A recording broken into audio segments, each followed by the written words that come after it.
అందరికీ నమస్కారం. మనమాట ఛానల్‌కి స్వాగతం. మీరు కనుక మన ఛానల్‌ని ఇంకా సబ్స్క్రైబ్ చేయకపోతే దయచేసి వెంటనే సబ్స్క్రైబ్ చేయండి. మేము చేసే వీడియోలన్నీ వెంటనే మీకు నోటిఫికేషన్ వస్తాయి. ఆంధ్రప్రదేశ్ ముఖ్యమంత్రి వైఎస్ జగన్‌పై జరిగిన రాయి దాడిని ప్రధానమంత్రి నరేంద్ర మోడీ ఖండించారు. మాజీ ముఖ్యమంత్రి చంద్రబాబు కూడా జగన్‌పై జరిగిన దాడిని ఖండించారు.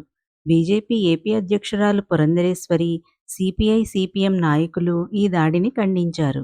బీఆర్ఎస్ నాయకుడు కేటీఆర్, తమిళనాడు ముఖ్యమంత్రి స్టాలిన్ వంటి ప్రముఖులు ఈ దాడి ఘటనను ఖండించారు. కానీ జనసేన అధినేత పవన్ కళ్యాణ్ జగన్పై దాడిని ఖండించలేదు. సరికదా తెనాలిలో జరిగిన బహిరంగ సభలో జగన్పై దాడి ఘటనను విమర్శిస్తూ మాట్లాడారు. జగన్పై దాడి జరిగింది అని నాతో చెప్పారు. నన్నేం చేయమంటారు అని అడిగాను. దాడిని ఖండిస్తూ స్టేట్మెంట్ ఇవ్వమన్నారు. నిజంగా దాడి జరిగిందో లేదో నాకు తెలీదు కదా! ఆయనంతట ఆయనే రాయితో కొట్టుకున్నారేమో! అయినా జగన్‌కి గాయమైతే రాష్ట్రమంతా ఊగిపోవాలా? అంటూ నరసరావుపేటలో 15 ఏళ్ల బాలుడిని నిప్పుపెట్టి కాల్చిన ఘటనని, సుగాలి ప్రీతి ఘటనని ప్రస్తావించారు పవన్. మరి నరేంద్ర మోడీ, చంద్రబాబు, పురంధరేశ్వరి దాడి ఘటనను ఖండించారంటే వారంతా దాడి జరిగిన విషయం దగ్గరుండి చూశారు కాబట్టి ఖండించారు అనుకోవాలా?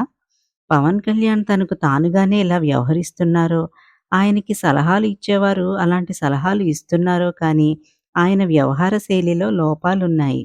పవన్ కళ్యాణ్‌కి జగన్ ఒక రాజకీయ ప్రత్యర్థి మాత్రమే.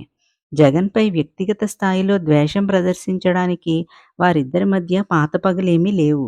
ఆస్తి తగాదాలు లేవు, సరిహద్దు తగాదాలు లేవు. జగన్ పరిపాలన నచ్చకపోతే ప్రజలే ఆయనను అధికార పీఠం నుంచి తొలగిస్తారు. పరిపాలన వారికి నచ్చితే 100 మంది చంద్రబాబులు, 100 మంది పవన్ కళ్యాణ్‌లు వచ్చినా ఏమీ చేయలేరు. సుగాలి ప్రీతి విషయాన్ని పవన్ పదే పదే ప్రస్తావిస్తూ ఉంటారు. సుగాలి ప్రీతి ఘటన జరిగింది చంద్రబాబు ముఖ్యమంత్రిగా ఉండగా అన్న విషయం పవన్‌కి తెలుసా? సంఘటన జరిగిన సమయంలో తెలుగుదేశం ప్రభుత్వం అధికారంలో ఉన్నప్పుడు పవన్ ఎందుకు స్పందించలేదు?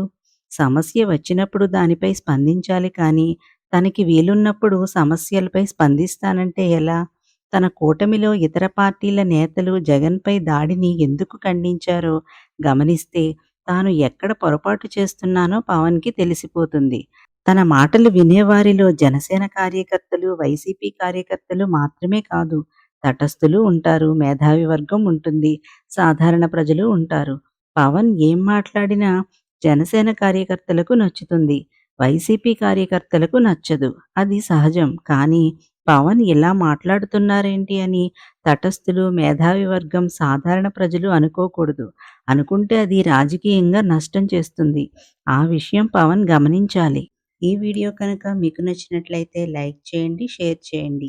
మనమాట ఛానల్‌ని సబ్స్క్రైబ్ చేయండి.